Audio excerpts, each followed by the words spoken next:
আমাদের প্রতিনিধি কমরেড, অন্যান্য কমরেডরা যারা রয়েছেন তাদেরকে আমাদের এই শহীদ বেদির সামনে আসতে অনুরোধ করছি।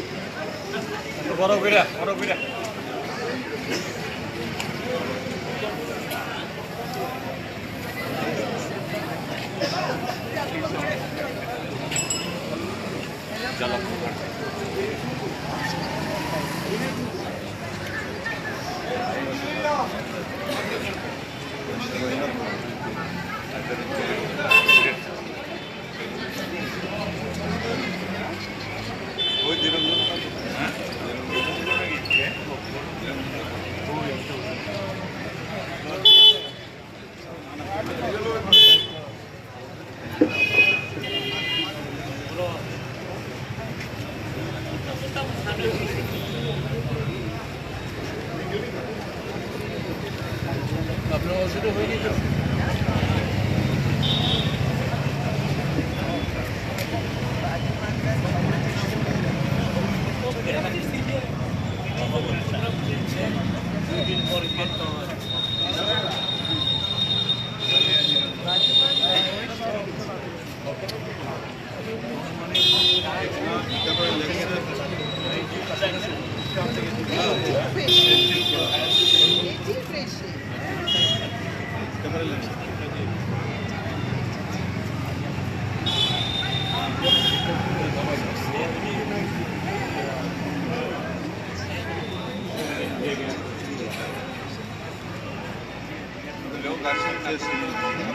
আমাদের মধ্যে সবচেয়ে সিনিয়র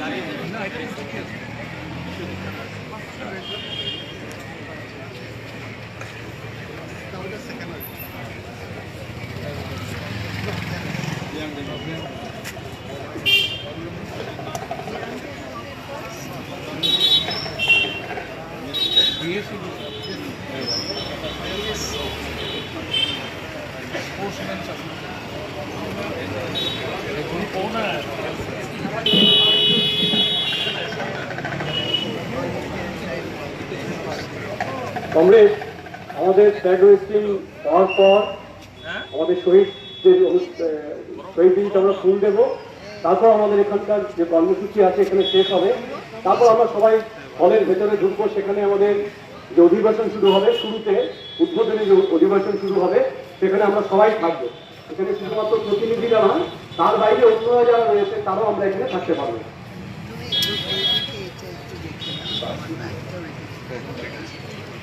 কাউকে দিয়ে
ত্রিপুরা উপজাতি গণমুক্তি পরিষদের 22তম কেন্দ্রীয় সম্মেলন আজ শুরু হচ্ছে, আগামীকাল পর্যন্ত হবে। আমরা শুরুতে এই সম্মেলনের পতাকার মধ্য দিয়ে আমাদের কাজ শুরু করবো, শহীদদের স্মরণ করবো। আমাদের পতাকা উত্তোলন করবেন বর্ষিয়ান গণ আন্দোলনের নেতা, আমাদের গণমুক্তি পরিষদের নেতা কমরেড নিরঞ্জন দেব।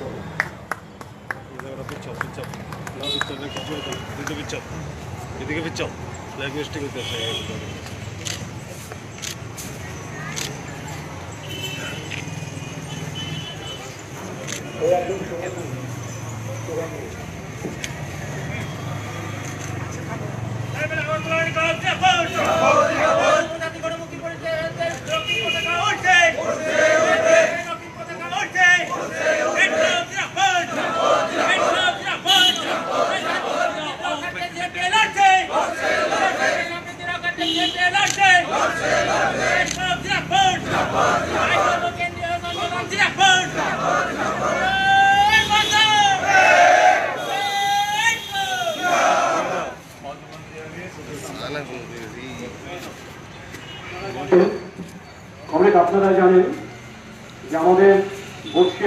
নেতা গণমুক্তি পরিষদের নেতৃত্ব কমরেড মাজেবুল রিয়াং প্রয়াত হয়েছেন, তার স্মৃতিতে আমাদের পতাকা আমরা সপ্তাহ তুললাম না, অর্ধনমিত রাখলাম।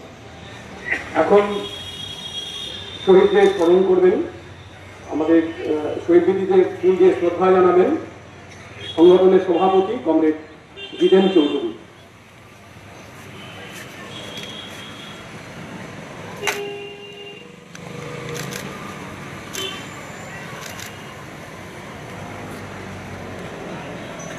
শহীদদের ফুল দিয়ে শ্রদ্ধা জানাবেন কমরেড নিরঞ্জন দেববর্মা।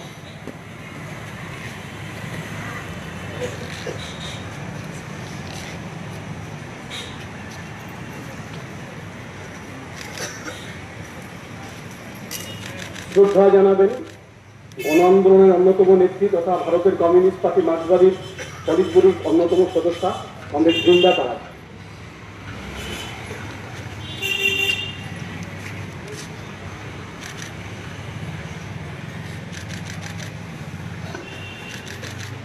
শহীদদের ফুল দিয়ে শ্রদ্ধা জানাবেন কমরেড নারায়ণ রুপি।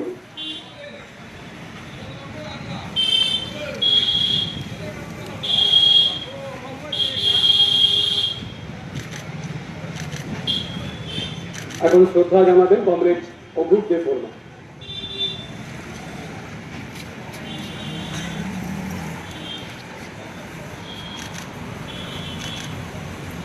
ফুল দিয়ে শ্রদ্ধা জানাবেন প্রস্তুতি কমিটির চেয়ারম্যান কমরেড সত্য দেববর্মা।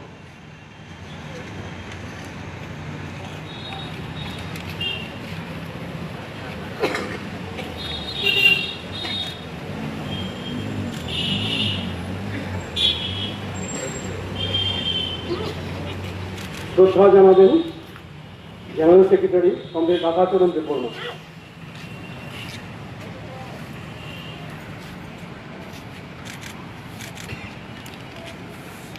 অন্য পরিষদের যারা সদস্য রয়েছেন তাদেরকে ফুল দিয়ে শ্রদ্ধা জানানোর জন্য অনুরোধ করা হচ্ছে।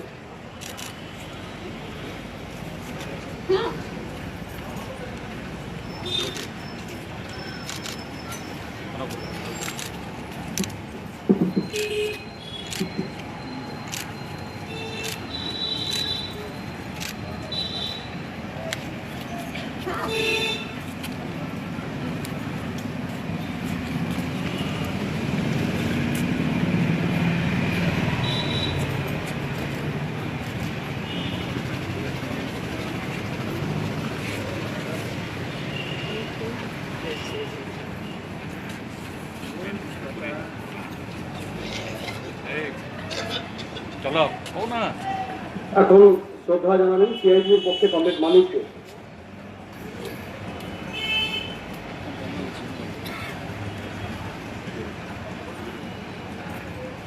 গণতান্ত্রিক নারী সমিতির পক্ষে শ্রদ্ধা জানাবেন কমরেড রমা দাস। শ্রদ্ধা জানাবেন সিপিআইএমের পশ্চিম জেলা সম্পাদক কমরেড পবিত্র কর। শ্রদ্ধা জানাবেন কমরেড রতন কমিটি।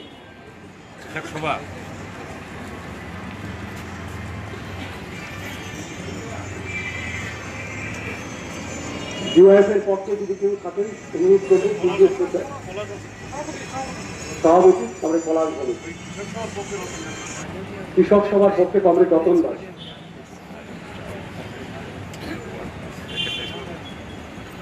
কিউআইএফ এর পক্ষে কমরেড অমলেন্দু দেববর্মা।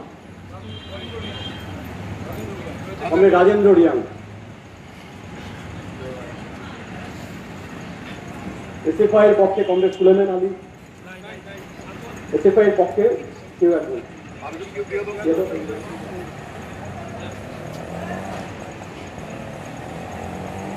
টিইউপিসির পক্ষে যদি কেউ থাকেন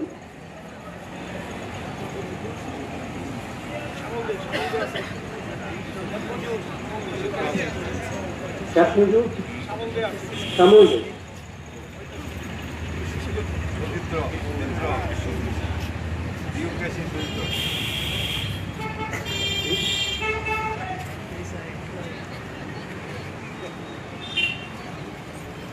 টিউসুর পক্ষে পরীক্ষিত কনুই।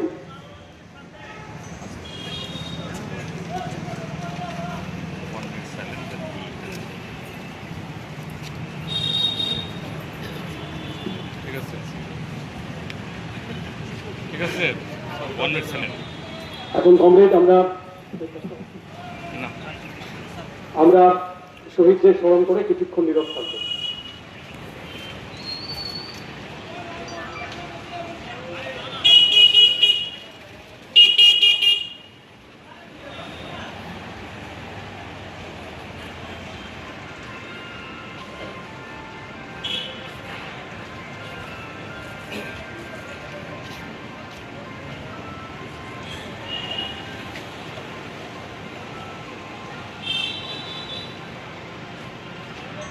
হেলিকে লাও জিনাব আউট ত্রিপুরা উপজাতি গণমুক্ত পরিষদের 22তম কেন্দ্রীয় সম্মেলন জিনাব আউট ত্রিপুরা উপজাতি গণমুক্ত পরিষদের 22তম কেন্দ্রীয় সম্মেলন জিনাব আউট বিচ্ছিন্নতাবাদের বিরুদ্ধে আমাদের লড়াই চলছেই চলবে সন্ত্রাসবাদের বিরুদ্ধে আমাদের লড়াই চলছেই চলবে সকলের জন্য কাজ খাদ্যের দাবিতে আমাদের লড়াই চলছেই চলবে হেলিকে লাও জিনাব আউট হেলিকে লাও জিনাব আউট সাম্প্রদায়িকতার বিরুদ্ধে আমাদের লড়াই চলছেই চলবে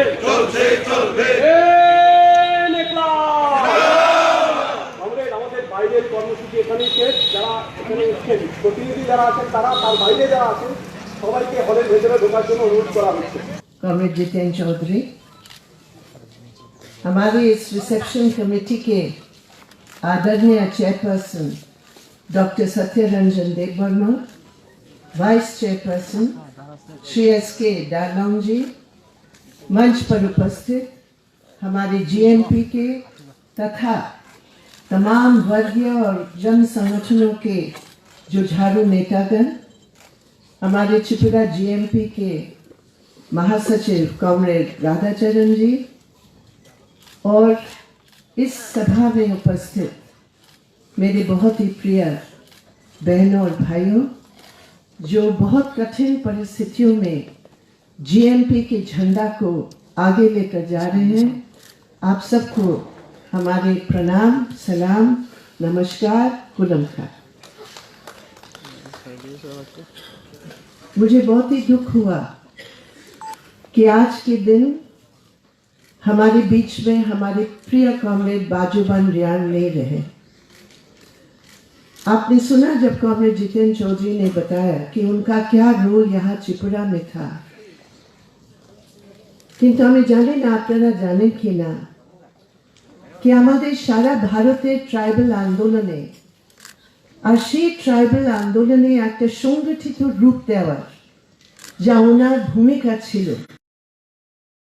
তখন আমরা সব মিলে ঠিক করেছি, কেন অনেক প্রদেশে আমাদের আদিবাসীদের মধ্যে আমাদের সংগঠন কাজ করছিল, কিন্তু যেখানে সেন্ট্রাল গভর্নমেন্টের নীতির একটা বিরাট হামলা হচ্ছিল ট্রাইবালদের উপর পুরো দেশে, তখন বাজুবান্দা এগিয়ে এসে আমাদের সেই সারা ভারতের সংগঠনকে তৈরি করার উনি দায়িত্ব নিয়েছিলেন।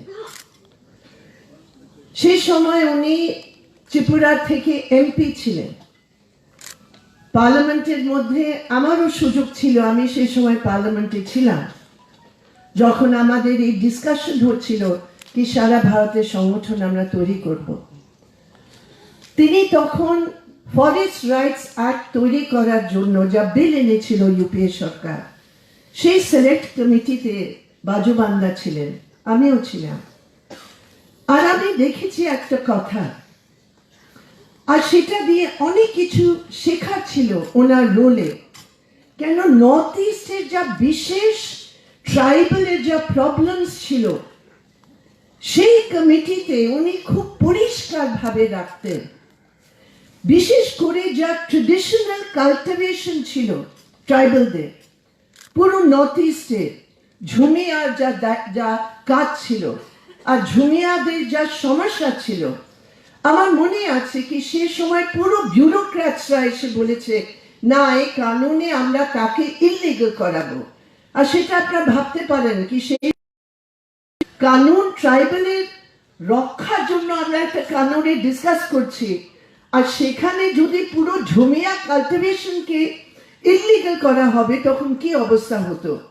তো সেই সময় বাজুবান্দার একটা খুব ইম্পর্টেন্ট ভূমিকা ছিল কি নর্থ ইস্টের ট্রাইবেলের যা বিশেষ একটা ব্যাপার ছিল, 6 শিডিউল এরিয়াতে ট্রাইবেলদের যা অধিকার রক্ষার জন্য সেই কানুনের মধ্যে যা দরকার ছিল, ওনার একটা খুবই বড় ভূমিকা ছিল। আর সত্যি আমরা দেখেছি কতদিন ধরে ওনার শরীরটা খারাপ, আমরা জানি আমাদের সবাইকে একদিন তো যেতেই হবে, কিন্তু এই সময় যখন ট্রাইবাল নন ট্রাইবালের মধ্যে এইরকম শক্তি তৈরি হয়েছে যা ভাঙার চেষ্টা করছে, আর সেখানে বাজুবান্দার ইউনিটির একটা প্রতীক, একটা সিম্বলের মধ্যে উনি কাজ করেছেন। নিশ্চয় আমাদের আন্দোলনের মধ্যে শুধু ত্রিপুরার না, সারা ভারতের আন্দোলনের মধ্যে একটা খাই তৈরি হয়ে গেছে, একটা গ্যাপ তৈরি হয়ে গেছে। কিন্তু যেভাবে কমরেড জিতেন লিখেছেন কি আমাদের আজকে সম্মেলনে ওনার কাজ সামনে রেখে শপথ নিতে হবে কি আমরা কিভাবে সেই সঠিক রাস্তায় এগোবো। সেই জন্য আমি বলি কমরেড बाजूबंदा अमर रहे, कॉमरेड बाजूबंदा के लाल सलाम। मेरे प्रिय साथियों, आज आपका ये 22वीं सम्मेलन एक ऐसे समय हो रहा है पूरे हिंदुस्तान में जब हिंदुस्तान की राजनीति में एक नया मंथन शुरू हो गया। राजनीति बीजेपी आरएसएस ने सोचा कि 2019 मई के चुनाव के बाद एक परिस्थिति बन गई है कि 2/3 ऊपर बहुमत लेकर हम लोग कुछ भी कर सकते हैं। जैसे वो आवारा पशु होते हैं जो किसानों के खेतों में जाकर बगैर लगाम का पूरा खेत नुकसान कर लेंगे, उन्होंने सोचा कि इतना भारी बहुमत है हमारे पास कि हम जो मर्जी कर सकते हैं। और আমরা দেখেছি মে 2019 সেই নির্বাচনের ওইটার পর ওরা ওদের সেই বহুমতকে, সেই মেজরিটিকে ব্যবহার করে কিভাবে তাদের সংকীর্ণ এজেন্ডা ধর্মের নামে কিভাবে ওদের এজেন্ডাকে এগিয়ে নেওয়ার জন্য ওরা একের বাদ এক একটা কানুন করেছে। আমরা দেখেছি ওদের নিউ লিবারেল এজেন্ডা ইকোনমির উপর কিভাবে ওরা এগিয়ে নিয়ে এসছে। আর ওরা ভেবেছে আমাদের কাছে শক্তি আছে, আমাদের হাতে পার্লামেন্ট আছে, আমরা যা ইচ্ছা করতে পারি। কিন্তু ভারতের জনগণের মত দিয়েছে ভোট, এটা তো আমরা জানি, কিন্তু 60% ভোট 2/3 মেজরিটির সত্ত্বেও 60% ভোট তাদের বিরুদ্ধে ছিল। আর আজকে আমরা দেখেছি কি এত ভারী বহুমত হাতে নিয়ে 6 মাসের মধ্যে আমাদের দেশের রাজনীতিতে একটা নতুন মন্থন হচ্ছে। আর সেটা হচ্ছে জনগণের মত, সেটা হচ্ছে জনগণের নিজের বুনিয়াদি সমস্যাকে লেकर জনগণের যা সমস্যা আছে, জনগণের যা মত আছে ওই নীতির উপর, সেটা আমরা দেখছি পুরো দেশের মধ্যে একটা প্রতিরোধ তৈরি হচ্ছে। আমি জানি না আপনারা অনেক রাজনীতি দেখেছে, অনেক উপর নিচ আপনারা দেখেছেন আমাদের দেশের পলিটিক্সে, কিন্তু কেউ ভাবতে পারে কি 6 মাসের মধ্যে এই দেশের জনগণ রাস্তায় দাঁড়িয়ে কনস্টিটিউশন হাতে নিয়ে সেই কনস্টিটিউশনের প্রিয়াম্বল পড়ে প্রত্যেক শহরে গ্রামে গ্রামে ওরা দাঁড়িয়ে বলছে এটা আমাদের সংবিধান, এটা ভারতের সংবিধান, সেই ধর্মনিরপেক্ষ সংবিধান, সেই গণতন্ত্র প্রণালীর সংবিধান, সেই সংবিধানের উপর তোমরা বহুমত দিয়ে যা হামলা করছো আমরা দাঁড়িয়ে আছি। তো একটা প্রতিরোধ হচ্ছে, হতাশা নয়। অনেকরা ভাবে अरे क्या होगा, अब तो पूरा बहुमत मिल गया इनको, अब तो हमें चुपचाप बैठकर सहना पड़ेगा। और जो लोग वो सोचते हैं वो चुपचाप बैठे हुए हैं, लेकिन भारत की जनता के बीच में एक प्रतिरोध बढ़ रहा है, एक प्रतिरोध की आवाज बढ़ रही है। और सबसे हमें गर्व है और खुशी है इस बात को लेकर कि मजदूर किसानों की एकता के आधार पर हम लोगों ने देखा पूरे देश भर में शोषण के खिलाफ, आर्थिक गलत नीतियों के खिलाफ 8 जनवरी को मजदूर, किसान, आदिवासी, दलित, अल्पसंख्यकों की एकता का प्रतीक में 20 करोड़ जनता सड़कों पर उतरकर पूरे हिंदुस्तान में इंडस्ट्रियल स्ट्राइक के नाम पर बहुत संघर्ष हुआ। এটা আমরা দেখেছি। তো যখন মোদি বলে ও তো সব সময় প্রতিরোধকে একটা সাম্প্রদায়িক রং দেওয়ার চেষ্টা হচ্ছে, আর রোজ মোদি আর অমিত শাহ দাঁড়িয়ে বলছে এটা গণপ্রতিরোধ নয়, এই প্রতিরোধ করার লোকগুলোকে আমরা কাপড় দিয়ে আমরা পেহচান করছি। তবে দেশের শ্রমিক, দেশের কৃষক, দেশের মহিলা, देशे जुबरा ओरा बोलছে मोदी जी हमारे कपड़े भी देखियो, हमारे सिर पर बिंदी भी देखियो, हमारे तमाम मजदूर किसानों की आप देखो, वो सभी उतर के सबकी कपड़ा देखो मोदी जी।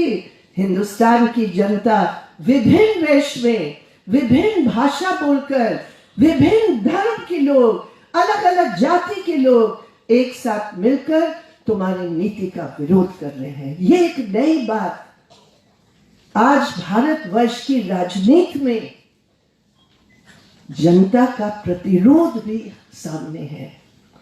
तो आपका ये सम्मेलन एक ऐसे समय हो रहा है जब ये दो तरफ की प्रक्रियाएं सामने आ रहे हैं।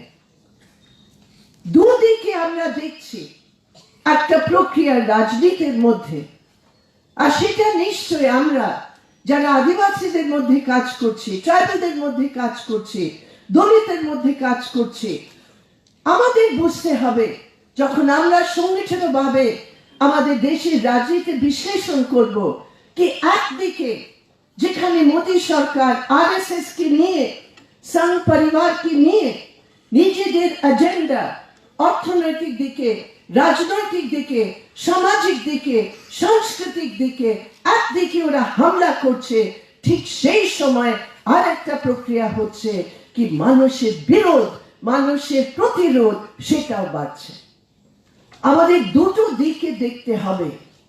আর তার মধ্যে আমাদের আদিবাসীদের কি মেন ইস্যুগুলো আছে, কিভাবে আমরা রিচ আউট করতে পারি সেটা আমাদের দেখতে হবে। আপনাদের বলার দরকার নয়, কিন্তু কেন আমরা জানি কি ত্রিপুরার ইতিহাসে, ত্রিপুরার ট্রাইবাল আন্দোলনের ইতিহাসে, আমাদের পুরো সারা ভারতে যা আমাদের আন্দোলন আছে আদিবাসীদের জন্য, এই ত্রিপুরার যা ব্যাকগ্রাউন্ড আছে স্ট্রাগলের, সংগঠনে, সেটা আমরা অনেক কিছু শিখেছি আর অনেক কিছু আমরা প্রভাবিত হয়েছে, এটা একটা ঠিক কথা। কিন্তু আজকে কি পরিস্থিতিতে আমরা আছি, কেন সেখানে দিল্লিতে যদি ম্যাক্সিমাম সরকার আছে, এখানে আপনাদের ত্রিপুরাতে তার মিনি মিনি মডেল আছে। ওর মিনি মডেল কি করছে ত্রিপুরাতে, সে ম্যাক্সিমাম মডেলের রাস্তায় যা এখানে বিপ্লব দেব করছে সেটা আমাদের বুঝতে হবে। কিন্তু আগে আমাদের বুঝতে হবে মোদী সরকারের নীতি। আমার মনে আছে আমি তখন ত্রিপুরায় ছিলাম, যখন মোদী সরকার, মোদী আর অমিত শাহ এসে ত্রিপুরাতে কি কি সব জুমলাবাজি করে নির্বাচনে কি কি বলেছে। কিন্তু 2019-এ সেই নির্বাচনের ফলের পর আমরা কি দেখেছি, সংগঠিত ভাবে আদিবাসীদের কালচারের উপর, ভাষার উপর, আইডেন্টিটির উপর, আর সবচেয়ে বড় কথা সংবিধানে আমাদের যা অধিকার আছে, 5th শিডিউল, 6th শিডিউল, পেশার যা প্রোটেকশন আছে, তার প্রো কর্পোরেট নীতির জন্য একটা বিরাট হামলা হয়েছে। আপনারা জানেন প্রথমে ওরা নিয়ে এসছে একটা ফরেস্ট অ্যাক্টের ফরেস্ট রাইটস অ্যাক্ট নয়, ফরেস্ট অ্যাক্ট, তা সংশোধন করার জন্য ওরা একটা প্রস্তাব নিয়ে এসেছিল। সেটা আমরা স্টাডি করেছি, পুরো দেশে আমরা দেখলাম এটা কি হয়েছে। সেই ফরেস্ট অ্যাক্ট ব্রিটিশের জামানার অ্যাক্ট, সেই অ্যাক্টে প্রথম সেই অ্যাক্ট ছিল 1927 ব্রিটিশের আমলে, যেখানে ট্রাইবালস এর যা বনে, যা জঙ্গলে ট্রাইবালের যা কন্ট্রোল ছিল, যা অধিকার ছিল, তা থেকে ট্রাইবালের অধিকারকে শেষ করার সেই অ্যাক্টটা ছিল। আমরা দীর্ঘদিন আমরা বলেছি একটা স্ক্র্যাপ করো, এটা আমাদের জন্য নয়, এটা ব্রিটিশ জামানার জন্য ফরেস্ট আর ফরেস্টের প্রডিউস টিম্বার সেটা কবজা করার জন্য ব্রিটিশ নিয়ে এসেছিল। কিন্তু না, ওইটা রইল আমাদের কানুনের বইটাতে। আর এবার মোদী সরকারের নেতৃত্বে যা প্রস্তাবনা নিয়ে এসছে, সেই ফরেস্ট অ্যাক্টে সংশোধন করার জন্য কতগুলো ভয়ানক ধারা ওরা জড়িয়ে দিয়েছে। একটা ধারা আছে, আমি আপনাদের বলছি, 6th শিডিউল এরিয়া হোক বা 5th শিডিউল এরিয়া হোক, সেই ফরেস্ট প্রডিউসের অধিকার সেটা ট্রাইবালের জন্য হবে না, সেটা সরকার নিজে হাতে নেবে, আর সরকারের নিযুক্ত কমিটির হাতে সেটা যাবে। আর পুরো ফরেস্ট প্রডিউসের কালেকশনের ব্যাপার, including the right two minor forest produce, সেটা যদি কেউ হাত দেয়, যদি কেউ ট্রাইবাল হাত দেয়, যদি কেউ ট্রাইবাল মহিলা ওদের জীবিকার জন্য মাইনর ফরেস্ট প্রডিউসের হাত দেয়, তাদেরকে ক্রিমিনাল মেনে ওদের উপর ক্রিমিনাল কেস লাগু হবে। বাট পুরো ট্রাইবালের জীবনকে ক্রিমিনালাইজ করে দিল। কিন্তু ট্রাইবালের জীবন বনের সাথে, আমাদের পুরো অধিকার, আমাদের পুরো আন্দোলন হচ্ছে ফরেস্ট আমাদের, ফরেস্টের জমি আমাদের, আমরা ফরেস্টের রক্ষা করছি। কিন্তু সেটা ওরা পুরোপুরি সরকারের হাত নিয়ে ক্রিমিনালাইজ করে ওরা বলেছে, যেখানে এখন ডিটেনশন সেন্টারের কথা বলছে, ওরা এই অ্যাক্টের মধ্যে বলেছে কি আমরা ফরেস্টের মধ্যে ডিটেনশন সেন্টার, পুলিশের থানাগুলো আমরা তৈরি করব, আর সেখানে যারা ক্রিমিনাল অ্যাক্টিভিটিস করছে বনে, তাদেরকে নিয়ে আমরা ধরে নিয়ে বন্ধ করব। আমরা ভাবতে পারেন এইরকম একটা ফরেস্ট অ্যাক্টের সংশোধন, পুরো দেশে একটা আন্দোলন হলো। আর তারপর জাভেদ আখতার বলেছে, ওর দায়িত্ব ছিল, ও বলেছে এখন কি না না সেটা আমরা ফেরত নিয়ে নিচ্ছি। কিন্তু ওদের কল্পনায় ছিল। এখন ফরেস্ট রাইটস অ্যাক্টে দেখুন, আমরা গর্বিত কি পুরো ভারতে যখন এখানে বামপন্থী সরকার ছিল, কবেন মালিক সরকারের নেতৃত্বে, আমরা গর্বিত কি এই ত্রিপুরা রাজ্যের পুরো ভারতের ছোট্ট প্রদেশ, কিন্তু পুরো দেশে সবচেয়ে ভালো রেকর্ড ফরেস্ট রাইটস অ্যাক্টের ইমপ্লিমেন্টেশনে ছিল ত্রিপুরা প্রদেশে, সেই বামফ্রন্ট সরকারের লিডারশিপে কাপাটা দেওয়া হয়েছে। কিন্তু আজকে ফরেস্ট রাইটস অ্যাক্টের কি অবস্থা? এখন সুপ্রিম কোর্টে একটা কেস চলছে, আপনারা জানেন। সেই কেসে রিটায়ার্ড ফরেস্ট অফিসার বিজেপির সহায়তাকে নিয়ে ওরা পিটিশন দায়ের করেছে সুপ্রিম কোর্টে। কি পিটিশন? ওরা বলেছে এই অ্যাক্টটি অ্যাক্ট হতে পারে না, পার্লামেন্টের কোনো অধিকার নেই অ্যাক্ট করার জন্য। ওরা চ্যালেঞ্জ করেছে, আর ওরা বলেছে যাদের হাতে পাট্টা নেই, যারা ফরেস্টে আছে ট্রাইবাল, কিন্তু যাদের হাতে পাট্টা নেই, তাদেরকে বেদখল করতে হবে, বার করতে হবে फॉरेस्ट থেকে। अरे ये फॉरेस्ट किसकी है? ब्रिटिश जमाना ने कहा उनका बाप का है, और आज तुम भी ये कहना चाह रहे हो। आज हिंदुस्तान की रिकॉर्ड ये है मेरे प्रिय साथियों कि 100 पिटिशन, जो 100 क्लेम्स है, उसमें से लगभग 55% क्लेम्स रद्द किए गए हैं, মানে অর্ধেকের বেশি ক্লেমসটা ওরা মানেনি। তার মানে আমি আছি জঙ্গলে, আমি থাকছি, আমার জীবিকা আছে, অর্থ, কিন্তু আমার কাছে পাট্টা নেই। এখন একটা হিসাব লাগানো হয়েছে কি এই সময় at least 23 lakh tribal families immediately, 23 লক্ষ ট্রাইবাল ফ্যামিলি যদি সুপ্রিম কোর্টে সেই স্টে যদি সরিয়ে যায়, 23 লক্ষ পরিবার ট্রাইবালদের পুরো দেশের মধ্যে বেদখল হয়ে যাবে।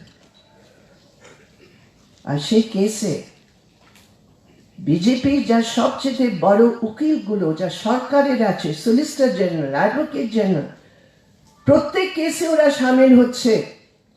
ওদের মতন কেসে অযোধ্যার জন্য ওদের পুরো প্যানেল করে দাঁড়িয়ে গেল, সিএর পক্ষে ওদের পুরো প্যানেল দাঁড়িয়ে গেছে, কিন্তু ট্রাইবালের কেসে কোন ডেটে কোন সিনিয়র গভর্নমেন্ট কাউন্সিল দাঁড়ায়নি। এখন আমাদের পিটিশন করে হয়েছে, কবে জিতেন চৌধুরীর নামে ওনার ইনিশিয়েটিভে এখন আদিবাসী অধিকার রাষ্ট্রীয় মঞ্চ আমরা পিটিশন করেছি সুপ্রিম কোর্টে। আমরা বলেছি কি আমরা পিটিশনার, ভীষণ ক্ষতি হবে ট্রাইবালদের, কিন্তু আমি যা বলতে চাই এইভাবে একটা হামলা হচ্ছে ট্রাইবালের বুনিয়াদী অধিকারের উপর। আর একটা কথা আমরা দেখছি কি আমাদের যা এই পুরো রিসেশনের মধ্যে, আমরা তো জানি এখন এই ইকোনমিক পলিসিজ এর জন্য পুরো দেশে একটা রিসেশনারি সিচুয়েশন আছে, আমরা সব জানি। আমরা সব জানি কিভাবে বেরোজগারি বাড়ছে। 45 বছরের সবচেয়ে খারাপ রেকর্ড আজকে আমাদের দেশে। আমরা জানি হাঙ্গার ইন্ডেক্সে 117 দেশে এখন আমাদের দেশ 102 নম্বরে পৌঁছে গেছে। হাঙ্গার বাড়ছে, আনএমপ্লয়মেন্ট বাড়ছে, ছোট ছোট দোকানদারের উপর একটা বিরাট জিএসটির হামলা হয়েছে। নোটবন্দির এখনো আমাদের দেশের ইকোনমি বেরোতে পারেনি সেই সংকট থেকে। আর আমরা যদি দেখি যারা শ্রমিক, যারা কৃষক, ট্রাইবালের জীবিকা, আমাদের জীবিকা কি? আমি জানি ত্রিপুরার মধ্যে লেফট হওয়ার জন্য এখানে অনেক আমাদের ডেভেলপমেন্টের ইন্ডেক্স আর ট্রাইবালদের দেশে অন্য জায়গার তুলনা করে আমরা এগিয়ে আছি। এটা সঠিক কথা, এটা ঠিক কথা। আর ইতিহাসের দিকে নর্থ ইস্টে ট্রাইবালের আর একটা রোল রয়েছে, একটা পজিশন রয়েছে, এটাও ঠিক। কিন্তু আমরা যখন আদিবাসীদের কথা বলবো আমাদের দেখতে হবে কে পুঁজিবাদের হামলা ট্রাইবালের মধ্যে কি তার ইম্প্যাক্ট হচ্ছে। আমাদের দেখতে হবে যদি জমিন আমাদের অধিকার, সেই জমিনের যদি পলিসি জবরদস্তি অ্যাকুইজিশন পলিসি যদি কোনো সরকারে থাকে ইকোনমিক ভাবে আমাদের কি অবস্থা হবে। আর সেটা আমরা দেখেছি এই বাজেটের মধ্যে রিসেশনের সমস্যাগুলোকে না ট্যাকল করে আরো তার সংখ্যাটা বাড়িয়ে দিয়েছে। সবাই জানে কোনো বড় অর্থনৈতিক দিমাগের দরকার নেই। আপনাদের মুখ্যমন্ত্রী অনেক ইমাজিনেশন আছে। ইন্টারনেট মহাভারতের সময় চলছে, অনেক ইন্টারনেট চলেছে মহাভারতের সময়, খুব ইমাজিনেটিভ মুখ্যমন্ত্রী আপনাদের, অনেক কল্পনা করে। তো কল্পনার দরকার নেই, রিসেশনকে কিভাবে ট্যাকল করা যায় সেটা তো একটা স্কুল চাইলে বলতে পারে কি এটা ডিমান্ডের অভাবের জন্য সংকট হয়েছে, সাপ্লাই সাইডের অভাব নেই। বাজারে সবকিছু আছে, সাপ্লাই সাইডের কোনো প্রবলেম নেই, ডিমান্ড নেই। আর ডিমান্ড এই জন্য নয় কেননা তোমার নীতিগুলো আমাদের জেবকে খালি করে দিয়েছে। সেই জন্য আমরা বলি এই পকেট মার নীতির জন্য মন্দি হয়েছে আমাদের দেশ। কেন আমাদের যা আর্নিং আছে যদি নেই, আমাদের যা বেতন আছে যদি নেই, আমাদের যা রোজগারের দরকার আছে যদি নেই, যদি পারচেসিং পাওয়ার, ক্রয় শক্তি, আমাদের যা শক্তি আছে খরচ করার জন্য যদি নেই, আর সেটা আমার স্ট্যাটিস্টিক নয়, সেটা সেন্ট্রাল গভর্নমেন্ট নিজে বলছে কি কনজাম্পশন এক্সপেন্ডিচার আমাদের দেশে গ্রামীণ ক্ষেত্রে 8.8% কমেছে, শহরেও কমেছে। তো আমাদের দেশ তো গ্রামে থাকে, আর সেই গ্রামের মানুষের খরচ যদি কমে যায় তখন দরকার আছে খরচকে বাড়াও, ইনভেস্টমেন্ট করো গ্রামে, ইনভেস্টমেন্ট করো ইনফ্রাস্ট্রাকচারে, গ্রামের মানুষের কাজ দাও। গ্রামের মানুষের কাজ দেওয়ার পক্ষে একটা আমাদের কানুন আছে, মনরেগা কানুন। কি করেছে বাজেটের মধ্যে? 9,500 কোটি টাকা কমিয়ে দিয়েছে। ভাবতে পারেন, 9,500 কোটি টাকা কমিয়ে দিল। সে সময় যখন আনএমপ্লয়মেন্ট এত বাড়ছে, যখন ভুকমারি বাড়ছে, তখন ফুড সিকিউরিটির বাজেটে 75,000 কোটি টাকা কমিয়ে দিয়েছে। ওরা বলেছে নির্বাচনে আমরা প্রত্যেক কৃষককে 6,000 টাকা আমরা দেব বছরে। বলেছে কি বলেনি? কত ট্রাইবাল পেয়েছে? ট্রাইবাল কি কৃষক নয়? কত ট্রাইবাল পেয়েছে 6,000 টাকা? আমরা হিসাব করলাম, ট্রাইবের কথা ছেড়ে দিন, পুরো দেশে কৃষককে only 26% এলিজিবল বেনিফিশিয়ারিজরা সেই টাকা পেয়েছে। শুধু 26% ট্রাইবাল কোথায় পাবে? ওদের নজরে ট্রাইবাল নেই। ওদের নজরে ট্রাইবাল নেই কি মনরেগার জন্য গ্রামে গ্রামে আজকে ট্রাইবালদের কি অবস্থা, আমাদের ট্রাইবাল মহিলাদের কি অবস্থা। আর ত্রিপুরাতে আমি দেখছিলাম, ত্রিপুরা আমি বললাম ফরেস্ট রাইট অ্যাক্টে বেস্ট রেকর্ড। মনরেগায় আমরা জানি এখানে ইন্ডাস্ট্রিয়ালাইজেশনে যতই আমরা চেষ্টা করেছি, ওইটা তো আমাদের উপর শুধু নির্ভর নয়, ইন্ডাস্ট্রি কি করে আসবে তার জন্য আমরা অনেক চেষ্টা করছিলাম। কিন্তু অ্যাটলিস্ট মনরেগা হিসাবে স্টারভেশন ডেস্কটা, একটা লাইভলিহুডের মিনিমাম গ্যারান্টিটা ওই মনরেগা থ্রু আমাদের সরকার দিয়েছিল। আজকে কি অবস্থা? এটা আমার স্ট্যাটিস্টিক নয়, আমি দেখেছি 2015, 2016, 2016, 2017 সেই মনরেগায় ট্রাইবাল এলাকায় 94% মনরেগা লাগু হয়েছে। আর অন অ্যাভারেজ যখন থেকে মনরেগা শুরু হয়েছে till the left front government ছিল 85 to 88 days অ্যাভারেজে কোনো দিন কমেনি।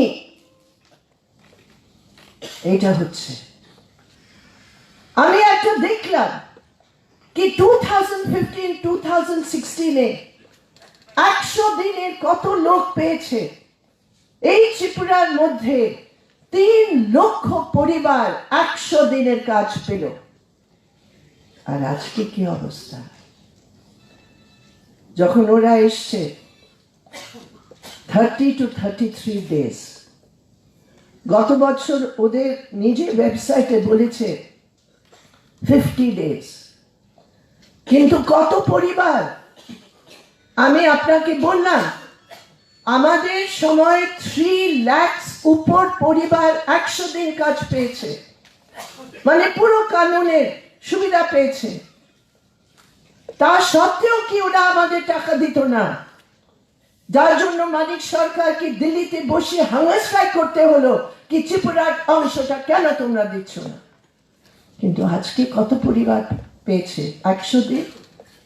আপনারা ওদের ওয়েবসাইটকে দেখবেন, 36,000 only। 3 লাখ 100 দিন পেল, যার মধ্যে সবচেয়ে বেশি ট্রাইবাল পরিবার। আর আজকে only 36,000। কত তফাৎ আছে আপনারা একটু হিসাব নিন। আর পুরো দেশে যদি আপনারা হিসাব নেবেন, ত্রিপুরার এই অবস্থা, পুরো দেশে মনরেগা শেষ হচ্ছে, কোনো কাজ নেই, কৃষকরা কাজ ওদের উপযুক্ত সঠিক দাম পাচ্ছে না। এই বাজেটের মধ্যে তারও ওরা কাটৌতি করে দিয়েছে, কৃষকের হাতে টাকা নেই, ক্ষেত মজদুরের কি অবস্থা। আর তার সবচেয়ে বড় প্রভাব পড়ছে আমাদের ট্রাইবেলের উপর, আমাদের আদিবাসীদের উপর, আমাদের দলিত পরিবারদের উপর।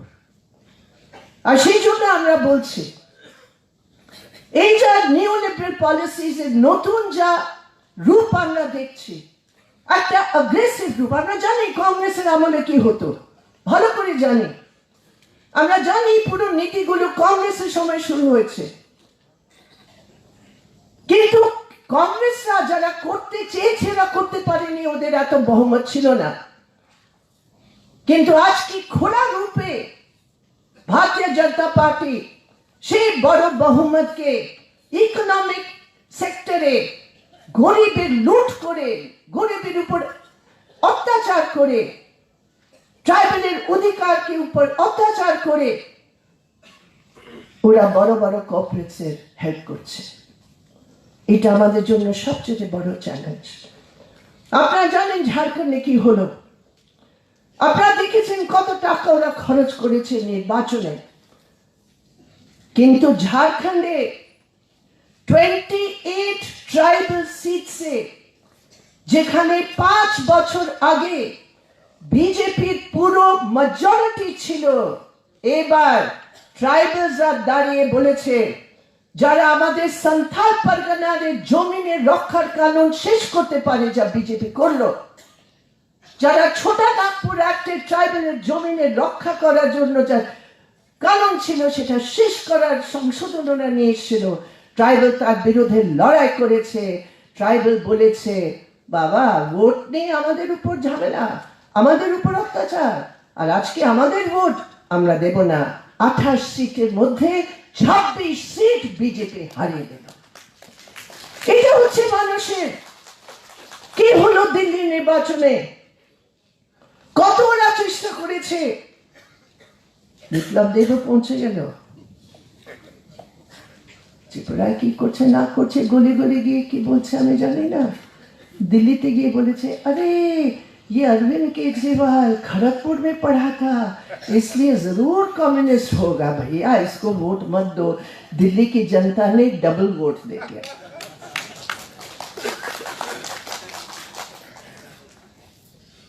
কিন্তু আমি যা বলতে চাই, আজকে আমাদের সম্মেলনের মধ্যে অর্থনৈতিক দিকে আমাদের যা অধিকারগুলো আছে তার উপর যা হামলা হচ্ছে। অনেকদিন আগে একটা প্ল্যানিং কমিশন একটা ওরা ঠিক করেছে, একটা প্ল্যান।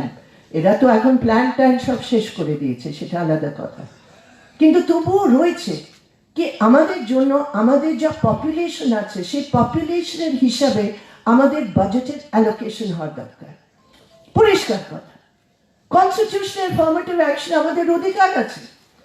ট্রাইবেলের মধ্যে ট্রাইবেলের জন্য, দলিতের জন্য পরিষ্কার, দলিতকে পাবে 16.4% এরকম কিছু, আর ট্রাইবেল 8.6%। এবার কি হলো, এই বাজেটের মধ্যে ট্রাইবেলরা কি পেল? দলিত পেয়েছে 2.53%, 16% পাওয়ার দরকার, শুধু মাত্র 2.53%। আর ট্রাইবেলরা কত পেয়েছে? 1.86%। 8.6% আমাদের অধিকার, আর আমরা পেয়েছি 1.86%। কি হবে আমাদের কি অবস্থা হবে? আমাদের জন্য যদি সরকারের অ্যালোকেশনের মধ্যে as a right, as a অধিকার, আমরা ওদের সামনে গিয়ে ভিক মাংছি না কি আমরা আছি আমাদের কিছু দাও না, আমরা বলছি আমাদের যা কনস্টিটিউশন রাইট আছে, যা পলিসি নীতির রাইট আছে, সেই অধিকারটা তোমরা নিয়ে নিচ্ছ। আমাদের কি ডেভেলপমেন্ট হবে? আমাদের ছেলে মেয়েদের কি অবস্থা আজকে? তবুও ত্রিপুরাতে এতদিন বামফ্রন্ট সরকারের জন্য আপনাদের শিক্ষার অবস্থা অনেকটা ইমপ্রুভ হয়েছে। কি আছে? আমাদের তো আদিবাসী অধিকার রাষ্ট্রমঞ্চে কমিটি নিশ্চয়ই আপনাদের বলেছে, আমাদের যখন কনভেনশন হয়েছে আপনারা এখান থেকেও এসছে। একটা ট্রাইবাল হস্টেলের ছেলে মেয়েদের গিয়ে দেখলাম, পুরো সার্ভে করেছি, ঝাড়খণ্ডে, আন্ধ্রাতে, তেলেঙ্গানাতে, রাজস্থানে, ছত্তিশগড়ে, মধ্যপ্রদেশে। কতদিন ওইখানে বিজেপি সরকার ছিল, তার আগে কংগ্রেস সরকার, কিন্তু ট্রাইবাল ইউথের জন্য, ট্রাইবাল বাচ্চাদের জন্য, ট্রাইবাল স্টুডেন্টস এর জন্য কি অবস্থা। আমি গিয়েছি ডুমকা বলে একটা ডিস্ট্রিক্ট আছে ঝাড়খণ্ডে, আমরা নিচে গিয়ে সার্ভে করেছি। কলেজের স্টুডেন্ট, আমরা বিশ্বাস করবেন, আমি দেখছি একটা বড় পাতিলা, একটা ডেকচি, ওইখানে আমি দেখলাম ওরা জলের পর জল, মগের করে জলের পর জল ওরা ঢালছে। আমি বললাম এটা কি? বলছে এটা ডাল আমরা রান্না করছি। কত ডাল আছে এর মধ্যে? 1.5 কিলো ডাল। কত স্টুডেন্টস খাবে? 250 স্টুডেন্ট। আপনি বিশ্বাস করবেন এটা হতে পারে? পুরো ডেকচি জল ভরা, এতটুকু হলুদ, নুনটা বেশি। এইভাবে আমাদের বাচ্চাগুলো বাড়বে? কেন আমাদের ট্রাইবাল বাচ্চাদের এত ম্যালনিউট্রিশন আছে আমাদের দেশে? ওরা বলছে ও ট্রাইবাল মেয়েরা জানে না, শিক্ষিত নয়। লজ্জা নেই, টাকা নেই, রেশন শেষ হচ্ছে। পুরো ভারতে কত কোটি টাকা ration card without proper inquiry শেষ করেছে। আমি শুনলাম এখানেও 66,000 রেশন কার্ড ওরা ক্যান্সেল করে দিয়েছে। কোনো ফিজিক্যাল ভেরিফিকেশন হয়েছে কি? তো আজকে আমাদের স্টুডেন্টসে, আমাদের ট্রাইবালের মধ্যে নিউট্রিশনের ব্যাপার, কিন্তু এরা দেখছে না। আমাদের দেখতে হবে আমাদের ইউথ, আমাদের স্টুডেন্টস, আমাদের नेक्स्ट जनरेशन अधिकार। ये क्या महान भारत है जिसमें ट्राइबल बच्चे को तुम पेट भर के खुराक नहीं दे सकते हो? क्या है ये पूंजीवादी रास्ता का आज सबसे भयानक रूप ट्राइबल देख रहे हैं। इसलिए मेरे प्रिय साथियों, इकोनॉमिक स्तर पर जो ट्राइबल का अधिकार है, जो कॉन्स्टिट्यूशनल राइट्स है, हमें खड़े होकर इसके लिए लड़ने की जरूरत है। আমি এই জন্য এই কথাটা বলছি, কেন আজকে আমাদের এই বুনিয়াদী কথাগুলো নিয়ে আমাদের দেশে পলিটিক্সে কোনো ডিসকাশন হচ্ছে না। আমরা মনে করি tribal culture, tribal identity, tribal ভাষা, এটা যত দরকার আছে, সেটা যদি ঢাঁচার মধ্যে কমজোর হয়ে যায়, যদি আমাদের অর্থনৈতিক দিকে আমরা কমজোর হয়ে যাব, তখন আমরা কোনোদিন আমাদের একটা সম্পূর্ণ আইডেন্টিটির জন্য আমরা লড়তে পারবো না। আমাদের পা যদি কেটে দেয়, আমাদের ইকোনমিক সিচুয়েশনে যদি আমি নজরদাজ করি, তখন আমাদের যা সামাজিক স্ট্যাটাসের কথা আমরা বলি, সেটা আমরা কমজোর পড়ে যাব।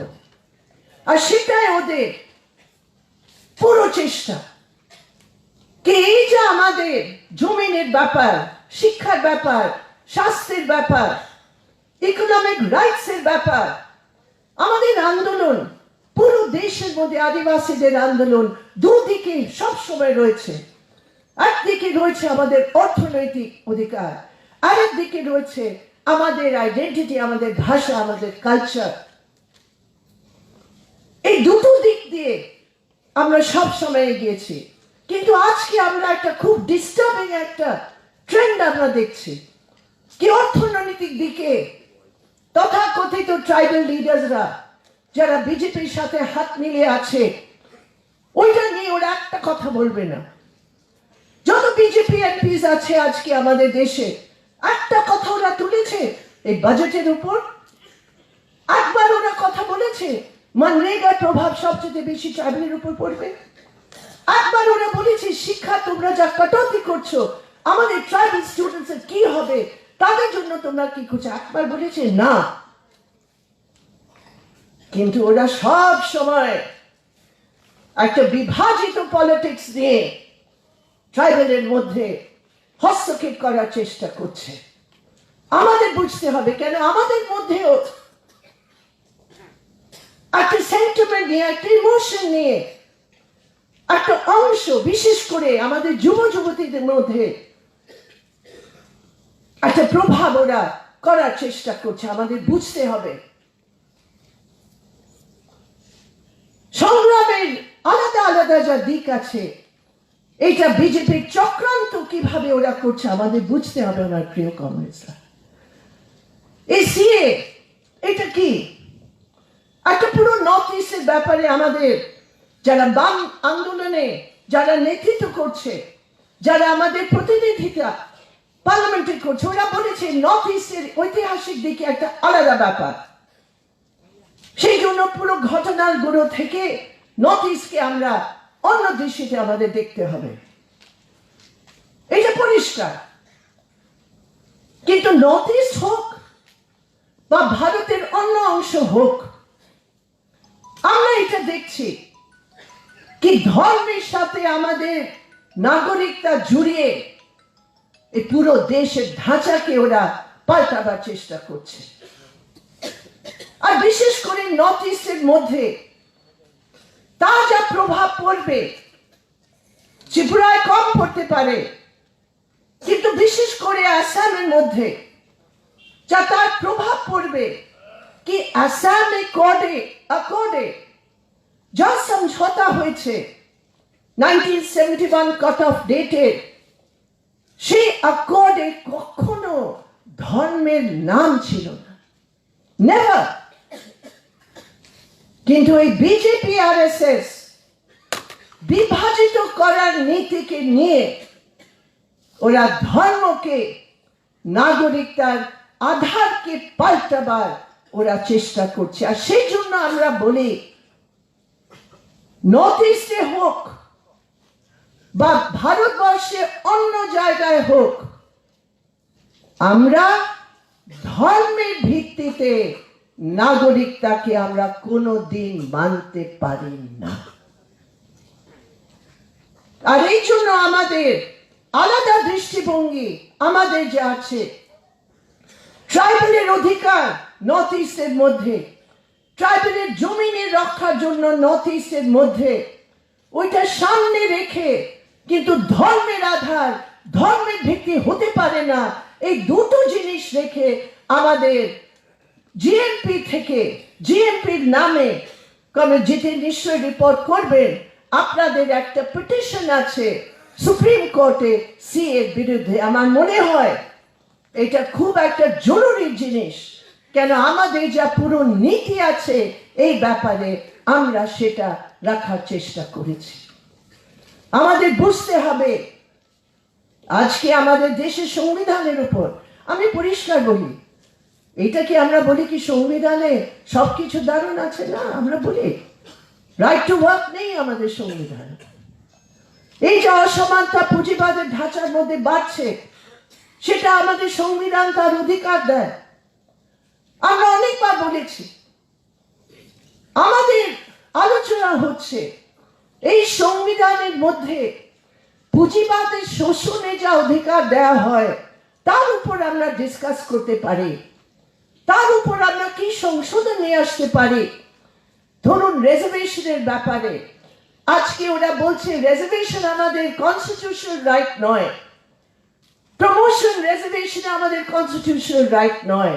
আস্তে আস্তে রিজার্ভেশন অধিকারের উপর এই বিজেপির হিন্দুত্ববাদী নীতির জন্য একটা হামলা হচ্ছে, এটা হচ্ছে। তো আমরা বলি এই সংবিধানকে আমরা ওরা মজবুত করতে কি করে পারি? দেশের জনগণের জন্য কি করে আমরা করতে পারি, এটা একটা আলোচনা করো, কিন্তু নয় বিজেপি আরএসএস কি করছে, দেশের সংবিধানে যা ত্রুটিগুলো আছে তার জন্য ওরা ডিসকাশন করার দরকার নেই। গরিবের জন্য আরো কি অধিকার দেওয়া যাবে তার জন্য ডিসকাশন নয়। ট্রাইবাল দলিতের জন্য কি আর অধিকার দেওয়া যায় সংবিধানে তার উপর কোনো ডিসকাশন নয়। ওরা কি করতে চায়, দেশের সংবিধানে যা বুনিয়াদী ঢাঁচা, যা সুপ্রিম কোর্ট বলেছে, the basic structure of the constitution, separation of religion from politics, secularism, ধর্ম রাজনীতিকে আলাদা করার আমাদের দেশের ধর্মের নিরপেক্ষতা, জুডিশিয়ারিকে ইন্ডিপেন্ডেন্ট রাখা, আর্মিকে ইন্ডিপেন্ডেন্ট রাখা, দেশের পার্লামেন্টারি ডেমোক্রেসিকে সামনে রাখা, এই সবগুলো যা আমাদের দেশে বেসিক স্ট্রাকচার আছে, আজকে বিজেপি আরএসএস এর সরকার সে বেসিক স্ট্রাকচারের উপর হামলা করছে। সেটা আমাদের দাঁড়িয়ে বলতে হবে কোনো দিন এটা হতে পারে না। কেন, এটা যদি হয় মুসলিমদের উপর হামলা হবে না, ওরা টার্গেটে আছে। সবচেয়ে বড় হামলা হবে আমাদের দেশের শোষিত সমাজ, ট্রাইবালস, দলিতস, গরিব। সেই জন্য আমাদের দাঁড়াতে হবে এই দেশের সংবিধানের পক্ষে। আর বিজেপি যা ভয়ঙ্কর প্রচার করছে, আপনারা ভাবতে পারেন দিল্লি নির্বাচনে, আমরা তো অনেক কিছু দেখেছি দেশের পলিটিক্সে, আমরা চিন্তা ভাবতে পারিনি কি একটা হোম মিনিস্টার দিল্লির জনগণের মধ্যে গিয়ে বলছে कि ऐसे बटन लगाओ ताकि शाहीन बाग में करंट लग जाए। এটা হোম মিনিস্টার ভাষা হতে পারে? সেই জন্য আমি বলি Amit Shah is not the home minister of India, he is the hate minister of India. ও হোম মিনিস্টারের কাজ করছে না, ও হেট মিনিস্টারের কাজ করছে। সেই জন্য যখন মোদী শাহ নেতৃত্বে সব জায়গায় হেট ফেলানো হচ্ছে, এটা আমাদের দায়িত্ব। গণতান্ত্রিক আন্দোলন, বাম আন্দোলন, ট্রাইবাল দলিতের আন্দোলন, আমাদের বলতে হবে যখন এই রকম হেট হয় আমাদের উপর সবচেয়ে তার বড় প্রভাব পড়বে, যা পড়ছে। এই কাউ লিঞ্চিং এর নামে এই পুরো ত্রিপুরায় আমরা দেখলাম, যখন লিঞ্চিং শুরু হয়ে যায় কেউ বাঁচতে পারে না। যখন লিঞ্চিং শুরু হয়ে যায় কোনো মহিলার অত্যাচার থেকে বাঁচতে পারে না। যখন লিঞ্চিং শুরু হয়ে যায় ঝাড়খণ্ডে আদিবাসী বাঁচতে পারেনি। কেন একটা এনভায়রনমেন্ট তৈরি হয়ে যায় ভায়োলেন্সের। আজকে হিন্দুস্তানে পাবলিক ভায়োলেন্সকে সাহারা দেওয়ার জন্য কে বসে আছে? বিজেপির সেন্ট্রাল মিনিস্টার, যারা বলে গুলি মারো আর তাদের উপর এফআইআর হয় না। বিপ্লব দেব কি না বলে, আমি জানি না কি নীতি চলছে। এই ত্রিপুরার মধ্যে প্রত্যেক সোশ্যাল সিকিউরিটি পেনশন শেষ করে দিয়েছে 50,000 লোকের। এই ত্রিপুরার মধ্যে আমাদের মেয়েদের উপর কত অত্যাচার হচ্ছে, কত নির্যাতনের কেস বাড়ছে। আমি বলছি না এর মধ্যে কোন পলিটিক্সের, আমি সেটা জোড়াতে চাই না, কিন্তু হ্যাঁ পলিটিক্স এই জন্য আছে। কেন, যদি এরকম বাতাবরণ তৈরি হয়ে যায়, যা অপরাধের বাতাবরণ, starting from prime minister, home minister, তখন কেউ বাঁচতে পারে না। বিপ্লব দেব আর কিছু তো দিতে পারেনি, সব কিছু নিয়ে নিয়েছে, কিন্তু এখন ঠিক করেছে আর 100 সারা मौतें दुकान खुलबे। वाह रे वाह भैया, ऐसे इसलिए वोट दिया त्रिपुरा के लोगों ने। महिलाओं के ऊपर रेप बढ़ रहा है, बच्चों को नौकरी नहीं दे रहे हो, सबको नौकरी से निकाल रहे हो, और नशा करके हर इलाके में शराब की दुकान खोलकर तुम अपना जेब भरना चाहते हो। ये नहीं होगा।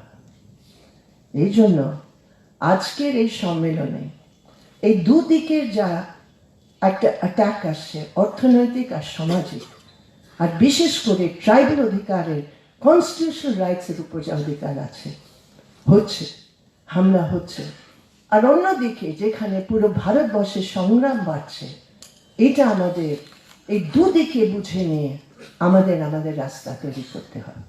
ত্রিপুরার মধ্যে অনেক অনেক হামলা হয়েছে, অনেক রিপ্রেশন হয়েছে, অনেক কংগ্রেসের জান গেছে, অনেক কংগ্রেসের জীবিকা গেছে, রাবার প্লান্টেশনের মধ্যে গিয়ে কি করে পুড়িয়ে গেছে, আঙ্গনবাড়ির উপর, মিড ডে মিলের উপর, যারা বলে কি আমরা তোমাদের এই নীতির বিরুদ্ধে, অনেক দমন হয়েছে, কিন্তু তবু আপনারা দাঁড়িয়ে গেছে।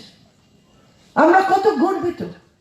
কে পরিস্থিতির মধ্যে কতদিন আগে, 10 দিন বা 2 সপ্তাহ আগে 10,000-এর বেশি এইখানে ট্রাইবেলের জমায়েত হয়েছে। পুরো অল ইন্ডিয়াতে একটা প্রভাব গেছে কি ত্রিপুরা ট্রাইবেলস এই সংগ্রামে, ডেমোক্রেটিক সংগ্রামের ঝান্ডাকে তুলে নিয়ে দাঁড়িয়ে গেছে। এই প্রদেশে যেখানে ট্রাইবাল নন ট্রাইবাল ইউনিটি আমাদের প্রদেশের বিকাশের দিল ছিল, সেই ট্রাইবাল নন ট্রাইবাল ইউনিটিকে ভাঙার জন্য এই বিজেপি কি না করছে, এই আরএসএস কি না করছে। তো আমাদের যুবদের মধ্যে, বিশেষ করে যুবতীদের মধ্যে এই ইউনিটির কথা নিয়ে, ইউনিটির মেসেজ নিয়ে, কেন বিজেপি আরএসএস শুধু একটা জিনিসে ভয় পায়, যেরকম ব্রিটিশ ভয় পেত যখন হিন্দুস্তানের জনতা এক হবে, ব্রিটিশ আমল শেষ হবে, ঠিক সেই রকম বিজেপি আরএসএস জনগণের একতা কোনো দিন বরদাস্ত করতে পারে না। ওদের জন্য এটা সবচেয়ে বড় নাইটমেয়ার, যখন জনগণ এক হয়ে যাবে। আর আজকে এটা আমাদের চ্যালেঞ্জ, এই দমন নীতির বিরুদ্ধে সাধারণ ট্রাইবেলের মধ্যে গিয়ে সম্পর্ক আরো মজবুত করে, ছোট ছোট ছোট মিটিং করে প্রবলেমস গুলোকে বুঝে আমাদের করতে হবে। और ये घमंडी सरकार, ये अहंकारी सरकार जो नाक नीचे करके चलती है, हम लोग अपने संघर्ष से उनको धरती पर उतारेंगे, संघर्ष को आगे लेकर जाएंगे, संगठन को मजबूत करेंगे, एकता को मजबूत करेंगे। और जीएमपी का ये गौरवशाली इतिहास जो दशरथ देव बर्मा के झंडा था, जो ये तमाम हमारे कुर्बानी देने वाले नेताओं का जो झंडा था, वो आज हमारे झंडा है। उसी को लेकर हम आगे बढ़ेंगे। यही आपका 22nd कॉन्फ्रेंस का मैसेज होगा। बहुत बहुत धन्यवाद। इनकलाब जिंदाबाद। এবং শুধু এখানে যারা উপস্থিত হয়েছেন তারা না, আমাদের এই সম্মেলনকে সফল করার জন্য, আমাদের সম্মেলন এটা শুধুমাত্র এই কেন্দ্রীয় সম্মেলন নয়, একেবারে প্রাথমিক কমিটি থেকে অঞ্চল কমিটি, 23টা মহকুমা কমিটি, তারপরে কেন্দ্র কমিটি, এটা গোটা একটা প্যাকেজের মতো। গত এই 2 মাস সময়ের মধ্যে বেশিরভাগটা আমাদেরকে সংগঠিত করতে হয়েছে। ত্রিপুরার যে অস্বাভাবিক গণতান্ত্রিক এই রাজনৈতিক অবস্থা চলছে, তার মধ্যে দাঁড়িয়ে এই কর্মসূচি এটাকে সফলভাবে রূপায়ণ করে এই জায়গায় পৌঁছানো, এটা ত্রিপুরা রাজ্যের গণতান্ত্রিক এবং শান্তিপ্রিয় মানুষের সহযোগিতা ছাড়া এটা সম্ভব ছিল না। আমি যারা এইভাবে শুধু গণমুক্তি পরিষদকে সাহায্য করা না, এই রাজ্যের গণতান্ত্রিক আন্দোলনকে শক্তিশালী করার জন্য যারা এইভাবে নানাভাবে সহায়তা করেছেন, আমি তাদের সকলকে কৃতজ্ঞতা এবং ধন্যবাদ জানাচ্ছি। এখানে আমাদের বক্তাগণ, আমাদের প্রস্তুতি কমিটির মাননীয় চেয়ারম্যান খুব সংক্ষিপ্তভাবে হল আজকে এই ত্রিপুরাজ্যের শুধু শ্রমজীবী অংশের মানুষ না, যারা গ্রামে বসবাস করেন তারা না, এ রাজ্যের বুদ্ধিজীবী এবং তাদের মধ্যেও সমাজে যারা একেবারে উঁচু স্তরে আছেন তারা সহ আরো অন্যান্য বিভিন্ন অংশের মানুষ, তারা সারা দেশের সাথে এই ত্রিপুরার যে ঘটনাবলীগুলি ঘটে চলছে তাতে কি ধরনের তাদের উদ্বেগ, এই কথাটা খুব প্রাঞ্জল ভাষায় খুব সুন্দরভাবে খুব সংক্ষিপ্ত তুলে ধরেছেন। গণমুক্তি পরিষদ যার যাত্রা শুরু সে 1948 ইংরাজিতে, 1948-এ হঠাৎ করে সে যাত্রা শুরু হয়নি, তার প্রস্তুতি আরো 3 বছর আগে থেকে 1945 ইংরাজিতে জনশিক্ষা আন্দোলনের হাত ধরে। জনশিক্ষা আন্দোলনের শুরু থেকে যদি আমরা হিসাব করি এটা 73 বছর, গণমুক্তি পরিষদ তৈরি হওয়ার পর এটা 70 বছর। এই 70 বছরে হাওড়া, গোমতী, ধলাই, ফেনী এই নদী দিয়ে বহু জল গড়িয়েছে। এই সময়তে বহু উত্থান পতন হয়েছে এবং উপজাতিদের তাদের উন্নয়ন, হামকরাই, রক্ষার নামে বহু সংগঠন তৈরি হয়েছে, আবার হারিয়েও গেছে, আবার তৈরি হচ্ছে, আরো হবে। কিন্তু গণমুক্তি পরিষদ সেই সামন্ততন্ত্রের সাথে লড়াই করে, ধনবাদী রাজনৈতিক দলের সাথে লড়াই করে এবং তাদের প্রেরণক সাম্প্রদায়িক শক্তি, উগ্র জাতীয়তাবাদী তথা উগ্রপন্থা এবং তাদের মধ্যেও নানা রঙের সব উগ্রপন্থী AK-47 বা মেশিন গান নিয়ে লড়াই করে না। কিছু উগ্রপন্থী আছে জাতির আবেগ, ধর্মের আবেগ, এবং এই নতুন উগ্রপন্থা আজকে ত্রিপুরা রাজ্যের মধ্যে নতুন চেহারায়, নতুন ভাষায়, নতুন স্লোগানে শুরু হয়েছে, আগেও হয়েছিল। গণমুক্তি পরিষদ মাথা উঁচু করে দাঁড়িয়ে আছে, দাঁড়িয়ে থাকবে।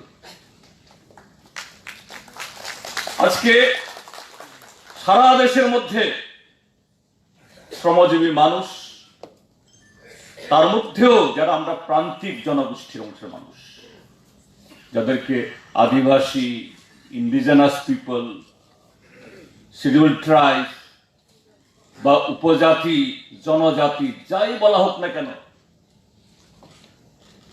অন্যান্য গরিব অংশের মানুষের মধ্যে, দুর্বল অংশের মানুষের মধ্যে সবচেয়ে বেশি আক্রান্ত এই অংশের মানুষ।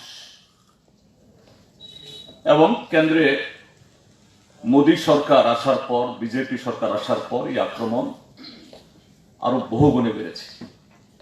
এই জায়গায় দাঁড়িয়ে আজকে আমাদের দায়িত্ব, কর্তব্য, আমাদের চ্যালেঞ্জ আরো বেশি হয়েছে। সেই কারণে কংগ্রেস গতকাল রাতে আমাদের প্রিয়তম নেতা, দীর্ঘদিন যে পথ দেখিয়েছেন তাকে আমরা হারিয়েছি, তার মরদেহের সৎকার এখনো হয়নি। আজকে অন্য সময় হলে পরে আমরা এই সম্মেলন করতাম না, কিন্তু আমাদের সামনে দায়িত্ব প্রচুর। জটিল পরিস্থিতি, সেই জায়গায় দাঁড়িয়ে আমাদের মনে প্রচন্ড ব্যথা নিয়েও কমরেড বাজু বনরিয়াংকে হারিয়ে আমরা ঠিক করেছি না, আমাদের সম্মেলন আমরা চালিয়ে রাখবো।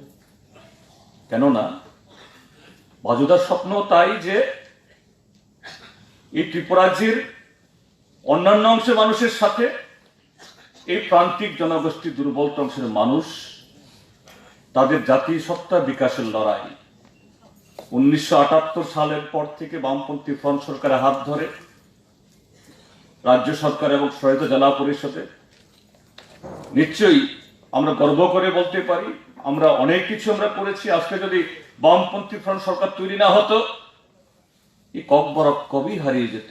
আমাদের রিসা, বিকনায়, গরিয়া, মামিতা, লেবাঙ্গুমানি কবি হারিয়ে যেত।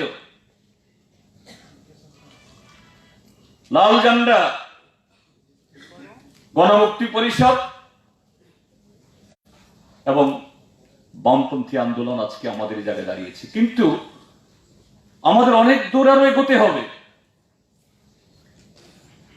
আমাদের লক্ষ্যে পৌঁছে এখনো আরো অনেক রাস্তা আমাদের হাঁটতে হবে, এবং সেই রাস্তা মসৃণ রাস্তা না, জটিল, গোলাপের পাপড়ি বিছানো না। গত 23 মাস ধরে আমরা রক্তাক্ত, পীড়িত। কাজে সেই শপথকে সুদৃঢ় করার জন্য, সংহত করার জন্য এই সম্মেলন আমাদের কাছে একটা সর্বোচ্চ একটা প্ল্যাটফর্ম। এখানে প্রতিনিধি বন্ধুরা তো অবশ্যই, আরো যারা অন্যান্য বন্ধুরা এখানে এসছেন তাদের কাছে আমরা গণমুক্তি পরিষদ তরফ থেকে এই আশ্বাসই ব্যক্ত করব, যত আক্রমণে আসুক, বাধাই আসুক, ষড়যন্ত্র হোক, সাম্প্রদায়িক শক্তি, বিভেদকামী শক্তি, আর যারা উগ্র জাত্যাভিমানের নামে যারা আমাদের ত্রিপুরা রাজ্যের বিভিন্ন জনগোষ্ঠীর মধ্যে ঐক্য ভাঙতে চায়, ট্রাইবালদের মধ্যে যারা আমাদের দুর্বল করতে চায়, তাদের বিরুদ্ধে এই গণমুক্তি পরিষদের লড়াই এটা আরো জোরদারভাবে আগামী দিন সংগঠিত হবে। এবং এই 22তম সম্মেলন আগামী দিন সেই শপথ গ্রহণ করবে। সেই শপথে আমাদের এই সম্মেলন শুরু হলো আজকে। আমি এই উদ্বোধনী অনুষ্ঠানে যারা এসছেন, বিশেষ করে মিডিয়ার বন্ধুরা, যারা ইলেকট্রনিক যে অর্থাৎ বিভিন্ন চ্যানেল থেকে যারা আমাদের প্রোগ্রাম কভার করছেন, তাদেরকে অসংখ্য অসংখ্য ধন্যবাদ জানাচ্ছি। প্রিন্ট মিডিয়ার বন্ধুদেরকেও নিশ্চয়ই তারা সদর্থকভাবে, ইতিবাচক, আমরা রাজ্যের উন্নয়নে, রাজ্যের গণতান্ত্রিক আন্দোলনকে বিকশিত করার জন্য এই রাজ্য টিএফটি এবং অন্যান্য শক্তি যে প্রতিদিন চেষ্টা করছে দুইটা জনগোষ্ঠীর মধ্যে বিভেদ লাগানোর জন্য, তার বিরুদ্ধে গণমুক্তি পরিষদ লড়বে অন্যান্য অংশ গণতান্ত্রিক শক্তির সাথে, এবং এই সম্মেলন হবে সেই লক্ষ্যে পৌঁছানোর ক্ষেত্রে অন্যতম একটা মাইলস্টোন। এই কথাগুলি বলে আবারও সবাইকে ধন্যবাদ জানিয়ে আমি এই উদ্বোধনী অনুষ্ঠান এখানে তার সমাপ্তি ঘোষণা করছি। সবাইকে ধন্যবাদ, নমস্কার। Delhi paramedical and management institute Agartala निंगै तांगसामुं क्रीडनि बगै काहाम कक्तुमा DPMI आगरतला सेंटर माध्यमिक कुचुक माध्यमिक जत तांगसामुं क्री सिक्ला सिक्लिरनि बगै मुचुंगि तंखे फाइदि एडमिशन फाइदि पैरामेडिकल सेंटर आरो तंगो नखा तालदकनि सिमि चेंगै बिशा बिशिक नै जरा दाल बिदाल सर्टिफिकेट कोर्स तै डिप्लोमा कोर्स नि सेपसाप आरो श्रृंगी हास्टे ती फातर हास्टेओ सामुं ख्लाइनानि सेप काहाम मानै मानाय DPMI आगरतला सेंटर काइब्रे कोर्स नि बागै जयल ख्लाइजाकनाय ओ काइब्री कोर्स रंखा operation theatre technician lab technician general duty assistant DPMI Agartala centre केंद्रीय हापांग नेशनल स्किल डेवलपमेंट कॉर्पोरेशन आबनि लगी तंगो स्किल इंडिया बाय गोशिमुंग मानजाक आबनि लगी तंगो paramedical technology society of India हास्टियो ताबुंग पुइला माध्यमिक कुचुक माध्यमिक आबनो करिब तंगो तांगसामुं क्रियोंनि बगै पैरामेडिकल सेक्टर एडमिशन अंगनानि बगै चिंबाय क्रिंगदि निकुमा DPMI south west Tripura Assam Agartala road Khayerpur Vijay Sangha club गानाओ आगरतला वेस्ट त्रिपुरा DPMI सिर्फ शिक्षा हुनर ही नहीं बल्कि सम्मान के साथ सुनिश्चित रोजगार। Thank you Deepya my.